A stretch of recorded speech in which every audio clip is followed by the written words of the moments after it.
Helloland Sportzone Saturday starts now.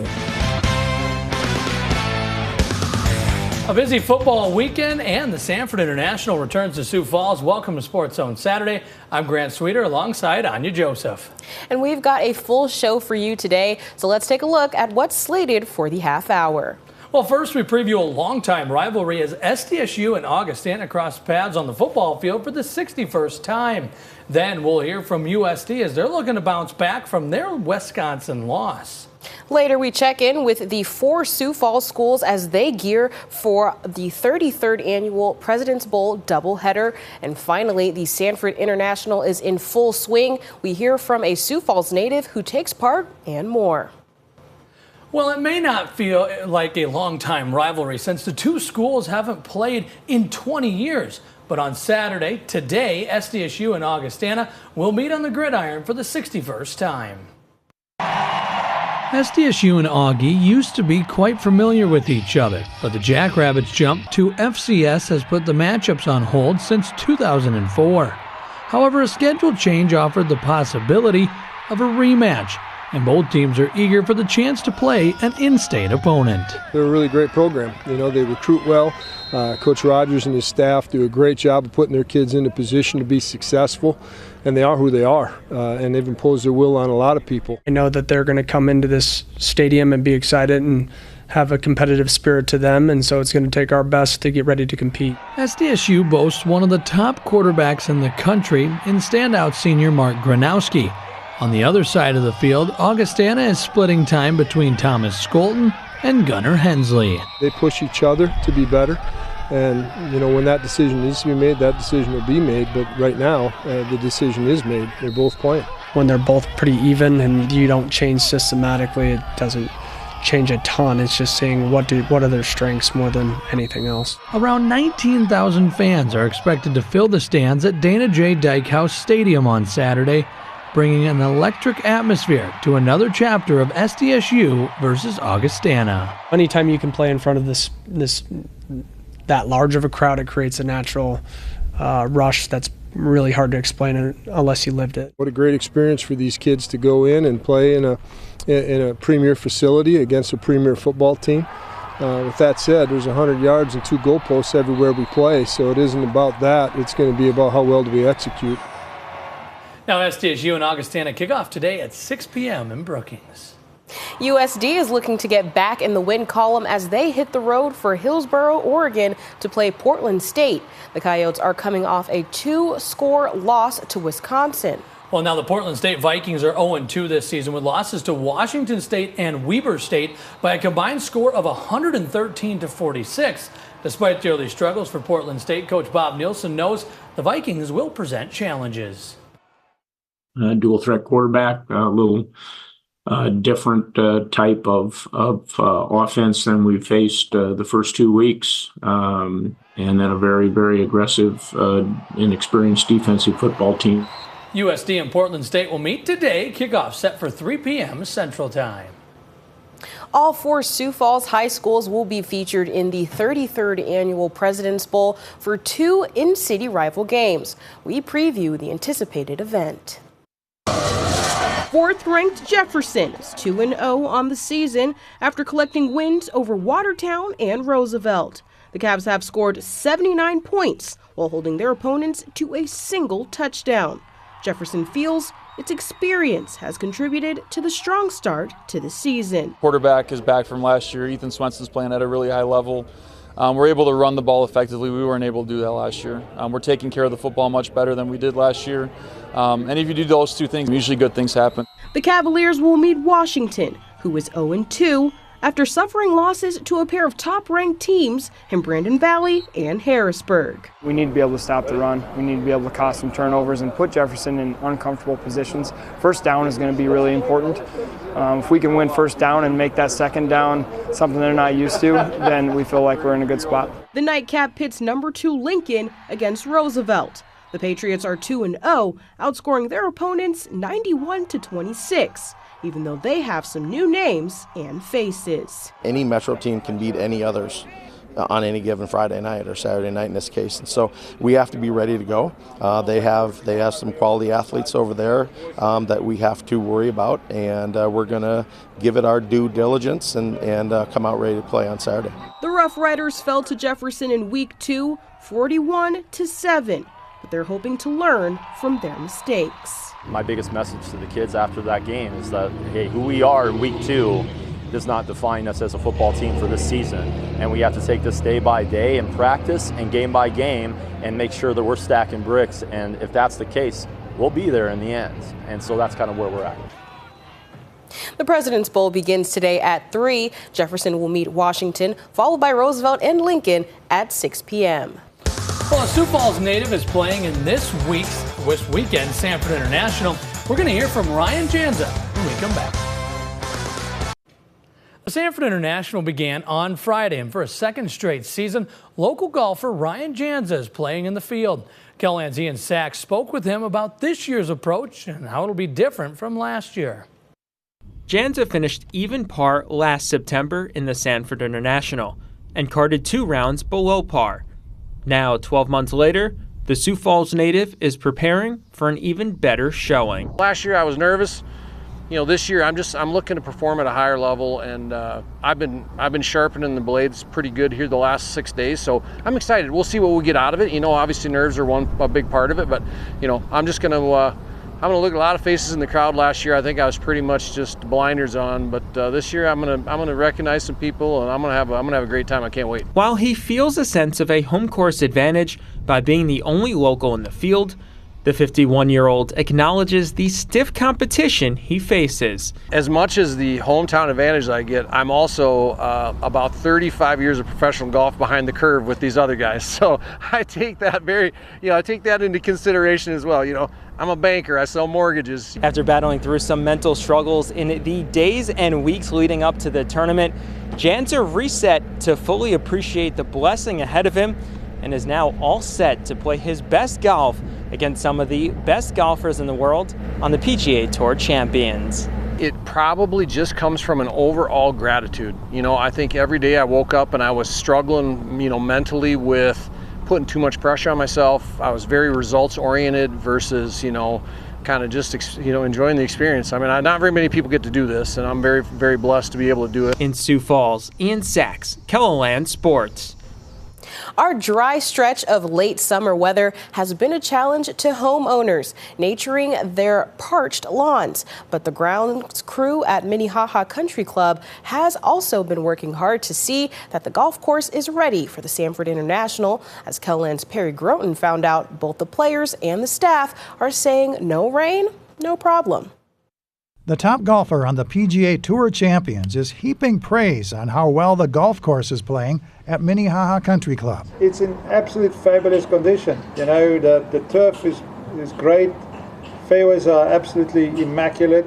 Greens are running quite fast. It's probably going to get a little firmer because of the wind. Organizers say this is the greenest the course has ever been for the Sanford International. Some timely rain made all the difference. They put fertilizer down at the right time, about 5.5 weeks before the event. Got a good rain about 2 weeks after that, and the place just popped ever since then. Last year was the driest summer ever for the Sanford International, so the groundskeeping crew has become very skilled at tending to the course without the help of any rain. So they watered decently on Monday and Tuesday, and so yesterday was probably a little bit softer than it's ever been before. But now with these winds today, as we're kind of feeling it right now, it's going to dry it out. This place is going to be a good test this weekend. The Sanford International has seen its share of weather extremes, starting with its very first tournament back during the rainy summer of 2018. A medical helicopter was brought in to help dry the course. But with rain in short supply this summer, it's unlikely a helicopter will be making any return flights. In Sioux Falls, Perry Groten, KELOLAND News. Students from Southeast Tech in Sioux Falls have volunteered their time helping with the groundskeeping duties for the Sanford International. USD celebrated the return of a Paralympic silver medalist. A look at how the school showed their support when we return. Well, it was a day of celebration in Vermilion. The University of South Dakota held a ceremony for freshman Miles Kraske on Monday, who took home a silver medal in badminton at the Paralympics in Paris. KELOLAND's Jordan DeSmit was there as they honored his impressive achievement. It was a hero's welcome for Miles Kraske. Staff and students from USD and people from his hometown of Yankton lined the streets to show their support. They were watching closely as he earned his silver medal 1 week ago.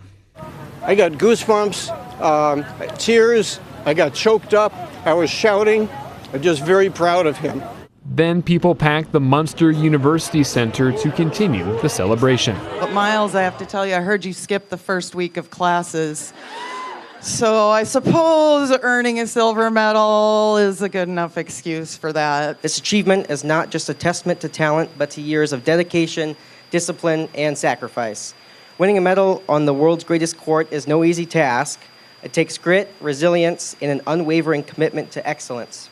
After the ceremony, Kraske was overwhelmed by the support. It's crazy just to know that this many people want to support me throughout my journey and have my back through my ups and downs. It means so much to me. And 4 years from now, he has his sights set on a new goal. I really want to go back and bring home a medal.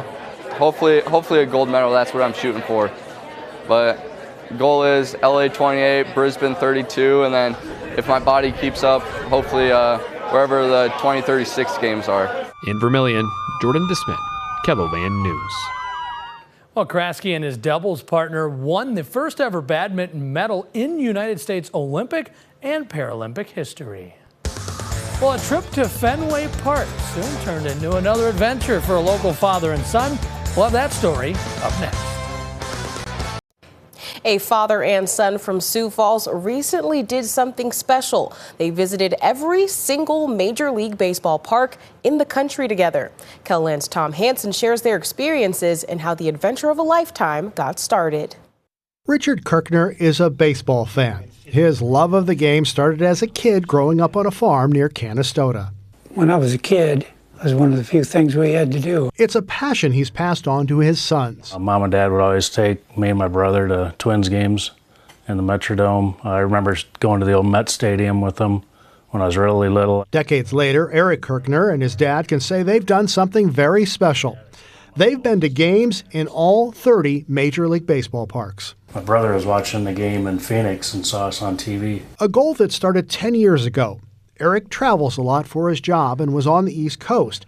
His dad had mentioned that he always wanted to see Fenway Park in Boston. Well, the next year I went out again. I'm like, okay, I got one scheduled. Why don't we, go to the game? I said, well, heck, let's just do all of them on the East Coast. And then from there on, we just kept going, took in 5 or 6 different teams every year for 5 years in a row. Seeing a bunch of games in a row seems easy, but it's a lot more complicated than it sounds on the surface. Quite a bit of planning involved in that, because in order to make the loop or to take in 5 or 6 teams in a week's time, they all have to be playing games at home, of course. These guys are experts when it comes to major league venues. They've even experienced ballparks that are no longer standing. Not only the 30 stadiums I've been to with one son or the other, I've been to 2 different Atlanta stadiums, 2 different Milwaukee stadiums, 2 different Yankee stadiums, and 3 Minnesota stadiums.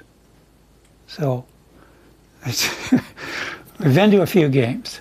The tour of all 30 ballparks also gave father and son a chance to tour the country between games, from the Space Needle in Seattle to Niagara Falls in New York. It was approximately 19,783 miles that we traveled by planes, trains, automobiles.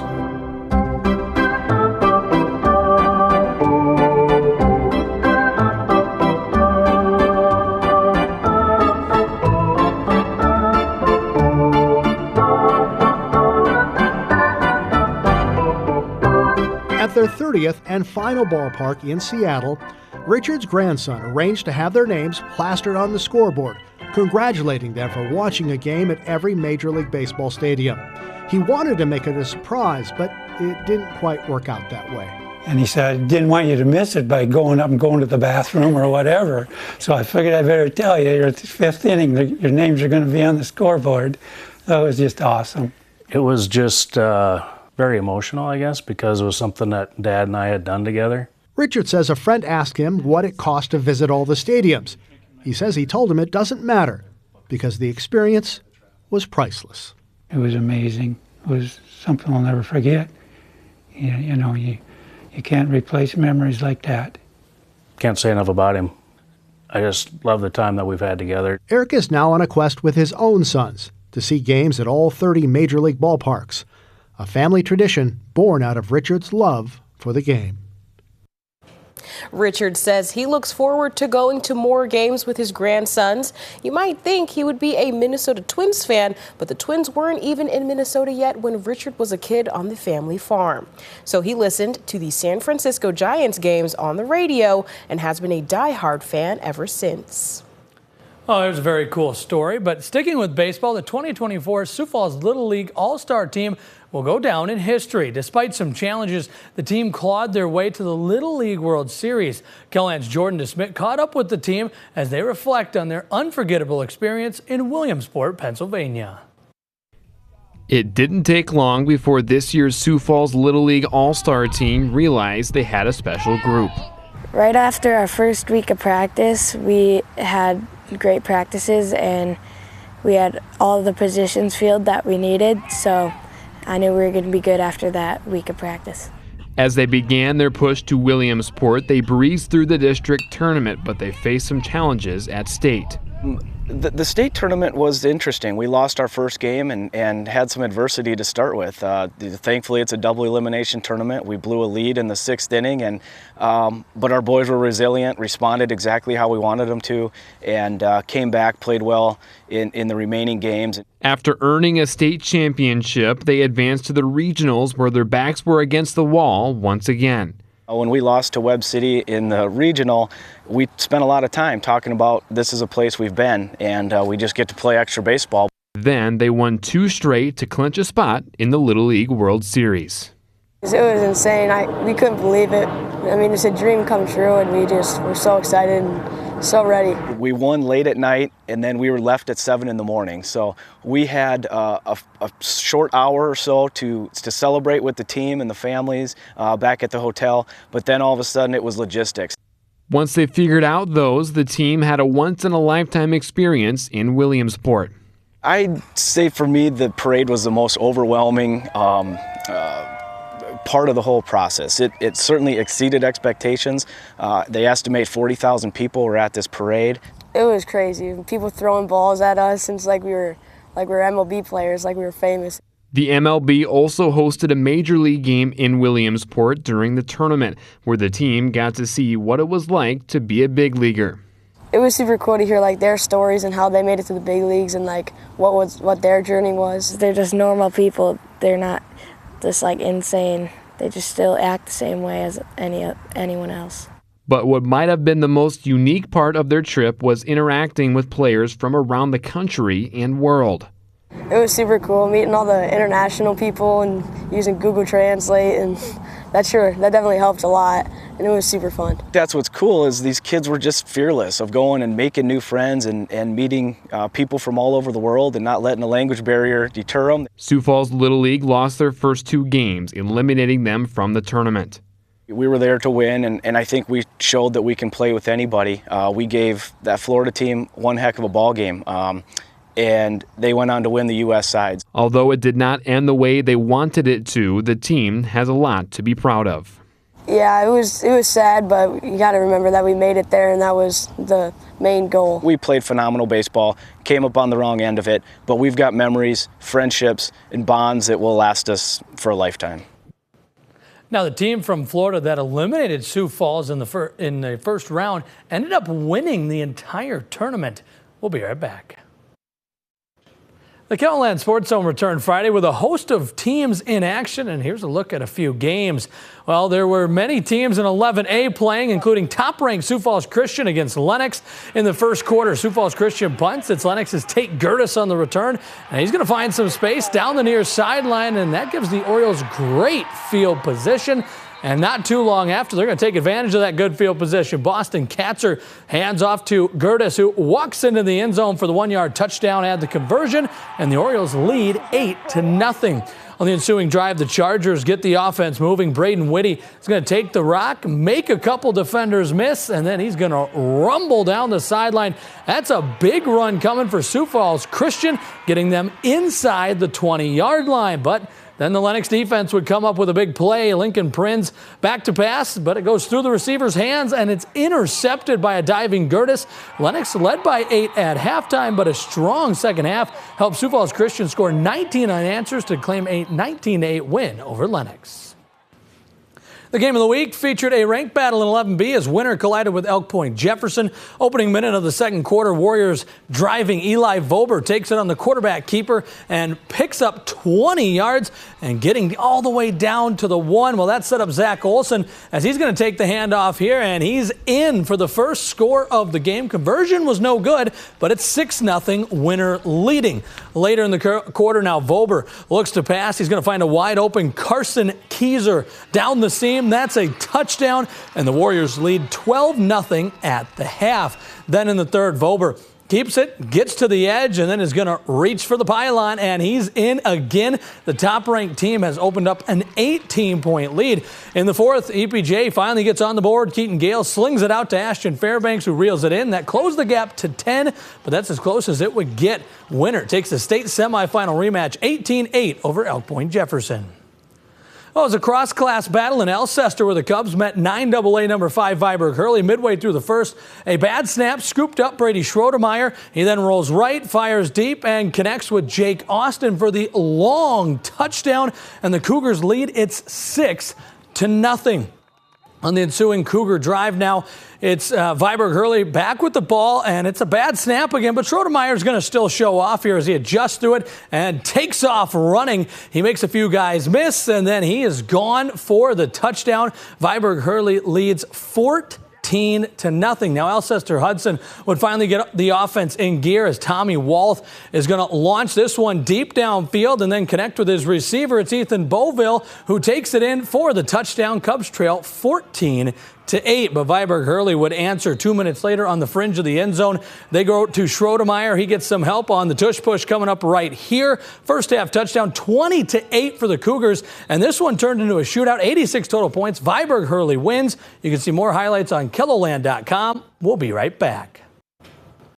Well, welcome back. Here's a quick look at the calendar. Now we have see a busy day. USF at home, USD on the road, got the President's Bowl as we mentioned earlier, and then SDSU and Augustana renew their rivalry tonight at 6.